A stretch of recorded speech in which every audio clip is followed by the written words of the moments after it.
Pour ne rien manquer, abonnez-vous maintenant. Les vraies voix Sud Radio, le grand débat du jour. Et au lendemain du drame à Nanterre, la mère de Naël a été prise en charge par les membres du comité Justice pour Adama de lutte contre les violences policières, animé par l'activiste Assa Traoré, des militants des quartiers et des personnalités, et aussi des journalistes. Une marche de la révolte avait été organisée par ce collectif, Philippe. Oui, une marche qui, comme on le sait tous, a été le début d'une série d'émeutes partout en France. Dans un climat de tension particulièrement violente, le préfet du Val d'Oise a préféré annuler la manifestation, le rassemblement et le concert prévu demain à Persan et Beaumont-sur-Oise en mémoire d'Adama Traoré. Alors vous, qu'est-ce que vous en pensez? Est-ce que Assa Traoré instrumentalise l'affaire Naël pour entretenir le communautarisme?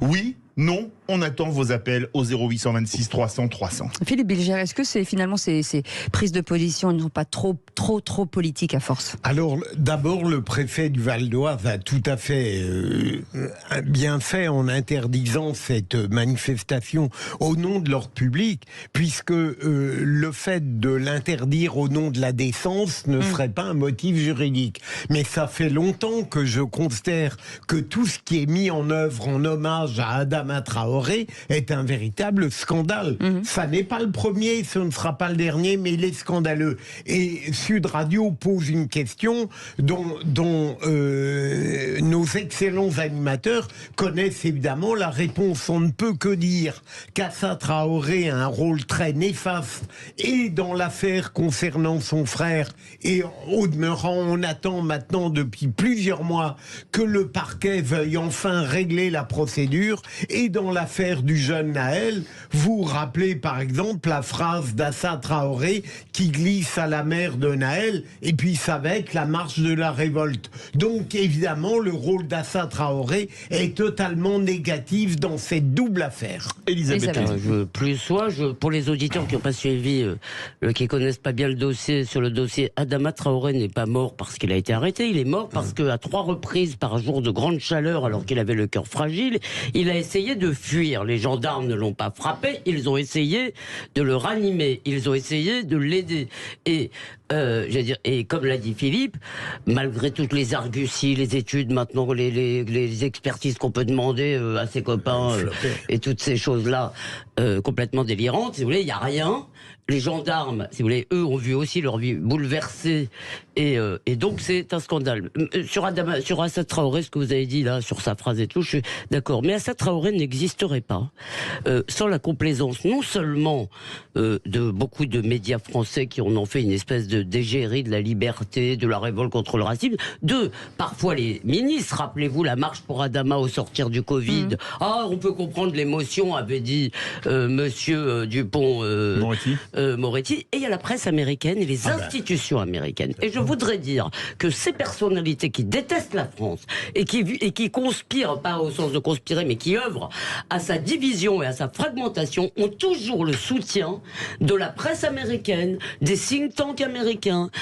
Ils ont des bourses pour aller faire des cours, et je ne dirai rien sur Louboutin, ça c'est vraiment un crève-cœur. Non, pas du tout, pas du tout, parce que ils ont démenti, totalement démenti. Il n'y avait pas du tout de, c'est pas du tout une ambassadeur. Non, parce que pardonnez-moi cette erreur. Ça a été un problème d'ailleurs pour eux. Ça a été un gros problème. Nous aimons la maison Louboutin, une maison française. C'est logique.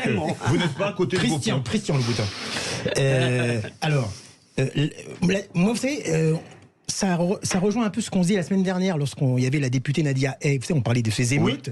Et alors, effectivement, Assa Traoré, à mon avis, elle instrumentalise. On peut même se demander si, avec tous ces mouvements qu'il y a eu, qui étaient trop beaux pour être vrais, comme on le disait la semaine dernière, à mon avis, tous ces mouvements très bien organisés, qui allaient dans des endroits très précis, qui ont attaqué pour la première fois autant de lieux comme les écoles, comme les mairies, c'était pas vraiment le cas avant. Si tout cela n'était pas, justement, quand même instrumentalisé par Assa Traoré et sa sphère un petit peu. Mais il faut pas oublier que Assa Traoré, en plus, n'est rien sans quelqu'un qui est derrière elle.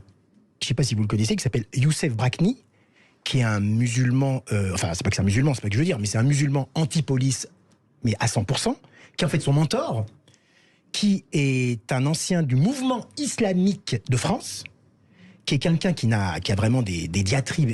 C'est un peu son mentor, son maître à penser, et c'est lui qui en plus, oui, l'instrumentalise C'est encore vérifié plus. ça. Ah oui, vous pouvez vérifier absolument.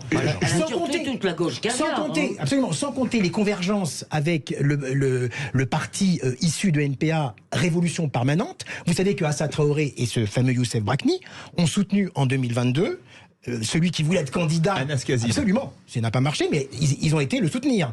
Les convergences aussi avec, bien sûr, LFI, avec celui qui voulait être député, Taha Bouafs. Il y a des éléments de conviction. Qui a Donc, été tout ça, écarté pour une affaire qui après n'en était pas une, etc. Exactement. Alors tout ça fait que, effectivement, on peut dire qu'il y a une véritable instrumentalisation de sa part.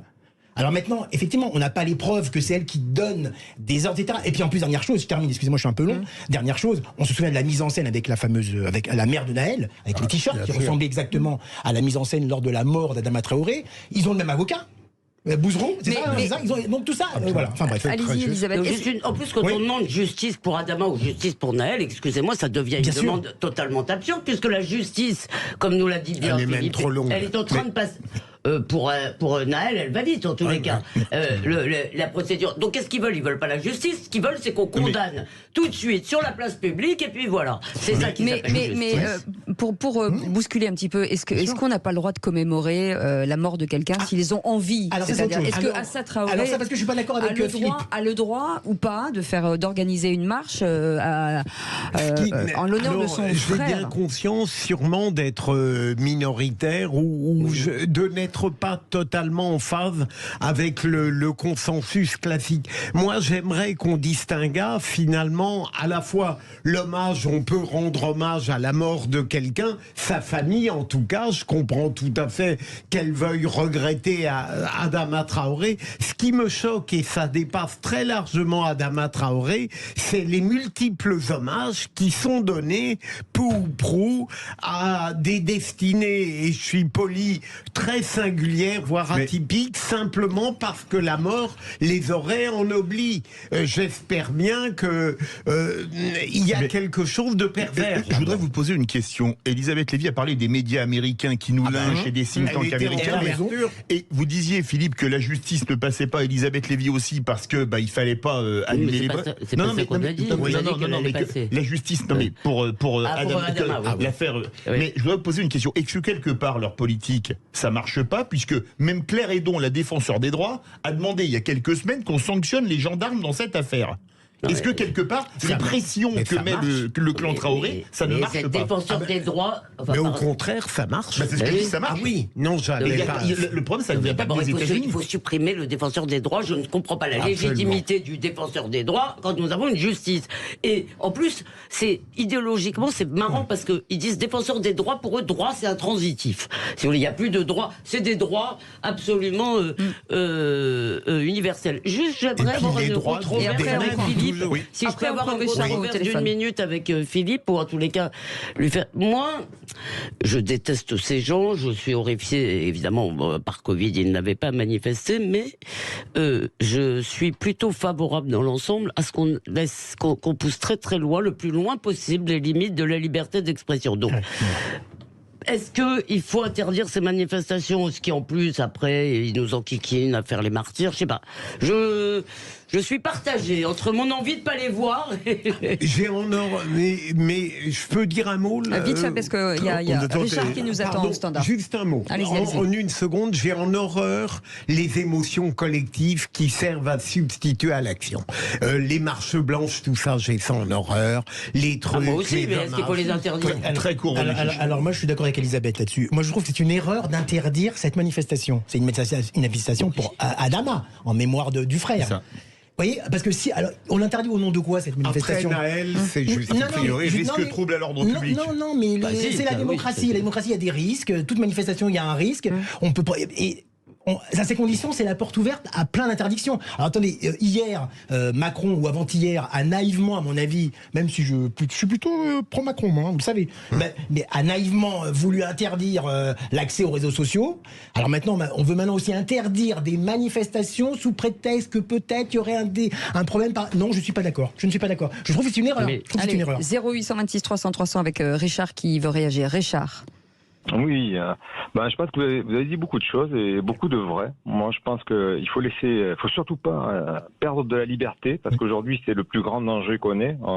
Aujourd'hui, avec des incidents, on s'aperçoit qu'on grignote des incidents causés par une minorité, on grignote la liberté de beaucoup et de tous. Je crois que la population vieillit, on sait. Nos aînés, donc je suis pas très loin, ils veulent de la sécurité, surtout de la sécurité. Et les jeunes, il faut pas qu'ils se fassent avoir, parce que il nous faut de la liberté pour entreprendre, pour faire, pour vivre. Il y a quelques risques, et moi je suis d'accord avec le fait qu'il faut laisser cette manifestation se faire. Et après, pour ce qui est d'Assa Traoré, elle est pipolisée. Aujourd'hui, elle utilise le décès de son frère pour devenir, pour nous, c'est vu du commun des mortels français. On s'est dit, elle a soigné son look, et en fait, elle l'utilise. Et moi, quelque part, je sais pas si lui, là où il est aujourd'hui, il apprécierait qu'on ne cesse d'utiliser sa mort et pas le reste de sa vie pour lui rendre en mémoire. Elle a dit, ça fait 7 ans qu'on marche et la préfecture a toujours été satisfaite de la manière dont on gère l'événement. Est-ce que justement, de l'empêcher, Philippe Bilger, ça peut créer des émeutes? Sûrement, mais encore une fois, je comprends qu'on l'interdise après la mort de Naël, et j'ajoute même que ça ne me gêne pas en soi. Il faut bien voir que cette interdiction de manifestation, elle arrive à l'issue d'un processus où depuis 7 ans, alors qu'une procédure judiciaire est engagée, on a une absolue partialité politique, médiatique, judiciaire, même si les magistrats font leur travail, mais j'ai l'impression qu'ils ont peur de prendre une décision, non d'une pipe, qu'ils décident, qu'ils tranchent, on fait un non-lieu, s'il n'y a rien à reprocher aux gendarmes qui ne sont même pas mis en examen, on en termine. Non mais bien sûr, excusez-moi Philippe, vous connaissez la réponse. Ils ont peur du chantage, ils cèdent depuis des années, comme vous le dites, le dossier devrait être clos. Les gendarmes innocentés complètement, comme vous l'avez dit d'ailleurs, ils ne sont pas mis en examen, ils ne sont pas poursuivis. Mais on ne le fait pas parce qu'on a peur de l'émeute. Et j'ajoute que bien sûr, on a le droit d'avoir de la peine pour ses proches qui sont morts. Mais comme l'a dit Philippe, si vous voulez, c'est bien triste pour Adama Traoré qu'il n'ait pas pu, peut-être aurait-il pu emprunter une autre voie, il était jeune, mais ce n'est pas sa mort qui fait de lui un petit saint. Si vous voulez, dans la cité où les gendarmes, moi j'ai parlé avec eux, dans cette cité, si vous voulez, tous les frères Traoré, ils les connaissaient tous très bien. Sauf un, peut-être sans doute, mais qui n'était pas là d'ailleurs. Donc, si vous voulez, je veux dire, c'est bien triste qu'ils soient morts, mais la façon dont ils demandent, ils ne veulent pas la vérité. Leur comité devrait s'appeler Mensonge pour Traoré. Et vraiment, la gauche de Park Avenue, si vous voulez, qui se mobilise autour de ça, c'est vraiment eux, ça va. Vous voulez réagir, René Chiche? Oui, non, mais je suis d'accord avec ce que vient de dire Elisabeth et aussi Philippe. Non, en plus, il faut quand même savoir que Assa Traoré, avec son comité, c'est quand même quelque chose. C'est une machine assez efficace, hein. C'est vraiment une machine très efficace, une machine de militants qui vont sur le terrain dès qu'il y a une bavure entre guillemets, dès qu'il y a un meurtre. Ce fameux Youssef Brakni que je cite et que vous pouvez vérifier sans aucun problème, va immédiatement voir les familles, leur donne toute l'assistance juridique, etc. D'ailleurs, c'est lui qui a été à l'origine de la mise en relation entre l'avocat Bouzrou, bien sûr, et Naël. Donc, la mère de Naël, oui. Voilà.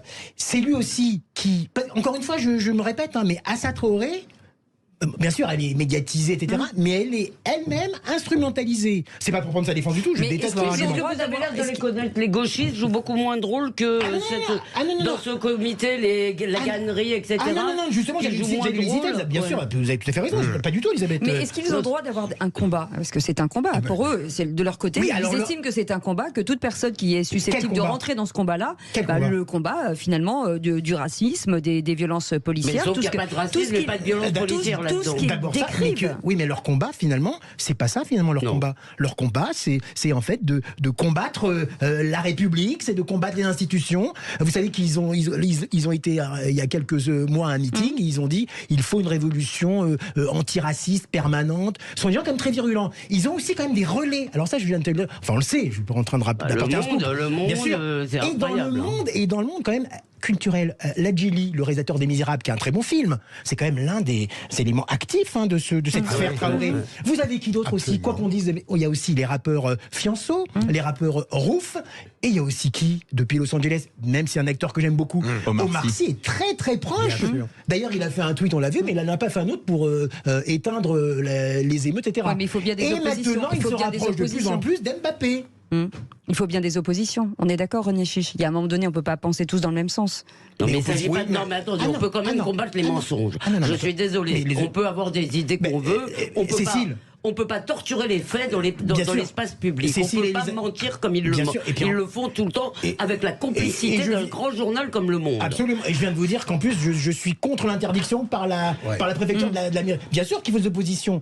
Mais là, encore une fois, moi je connais un petit peu, sans être un super spécialiste, ces sphères. Ce sont des gens quand même très dangereux. Et derrière, encore une fois, je le répète, Assa Traoré, il y a quelqu'un qui s'appelle Youssef Brakni, Mouvement Islamique de Libération.